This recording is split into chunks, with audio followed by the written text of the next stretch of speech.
la suspension de l'activité de partis politiques, mais aussi d'associations à caractère politique. Et vous rassurez que cette mesure vise essentiellement à créer les conditions pour la tenue d'un dialogue apaisé et aussi à créer les conditions de sérénité par rapport à cela. Et je pense que le ministre de l'Administration territoriale a fait une déclaration et un communiqué dans lequel il a donné le sens de cette mesure. Et je voudrais encore une fois vous rassurer que le retour à un ordre constitutionnel apaisé et sécurisé demeure l'une des priorités de la transition, comme cela a été indiqué dans le communiqué officiel du gouvernement, et que ce retour n'est pas remis en cause, bien au contraire, il est déjà amorcé. Amorcé déjà à deux étapes. D'abord, l'adoption le 22 juillet, suite à un référendum de la nouvelle constitution, est nécessairement un pas irréversible vers le retour à l'ordre constitutionnel.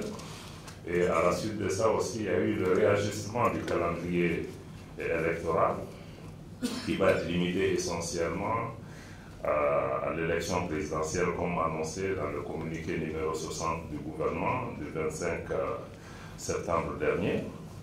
Et même ce changement de calendrier aussi ne peut qu'attester la bonne foi des autorités parce que nous aurions pu aller vers des élections régionales, locales, ensuite sénatoriales et législatives, ce qui aurait rallongé nécessairement le calendrier.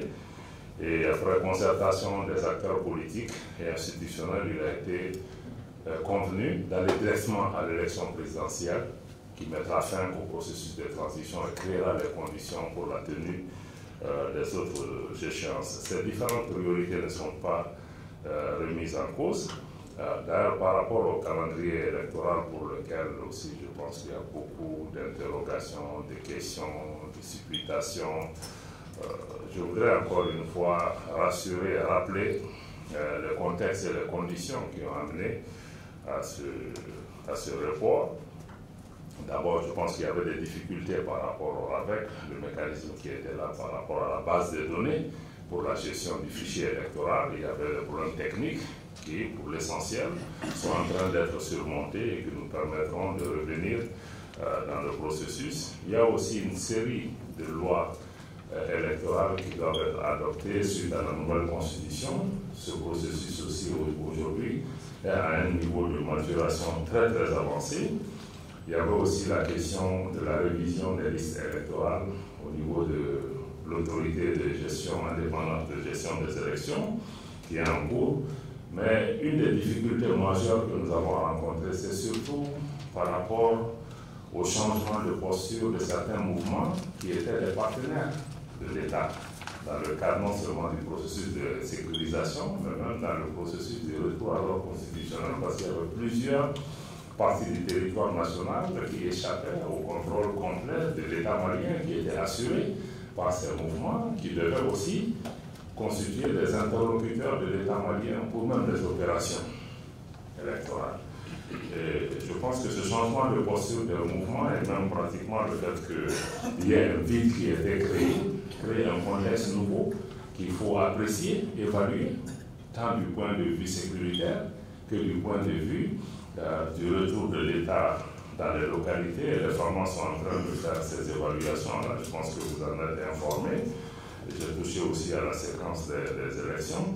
Donc je pense que tous ces éléments, juste pour vous dire que le contexte doit être, on ne doit pas juste interpréter un incident, mais je crois qu'il faut comprendre le contexte d'ensemble. Et aujourd'hui,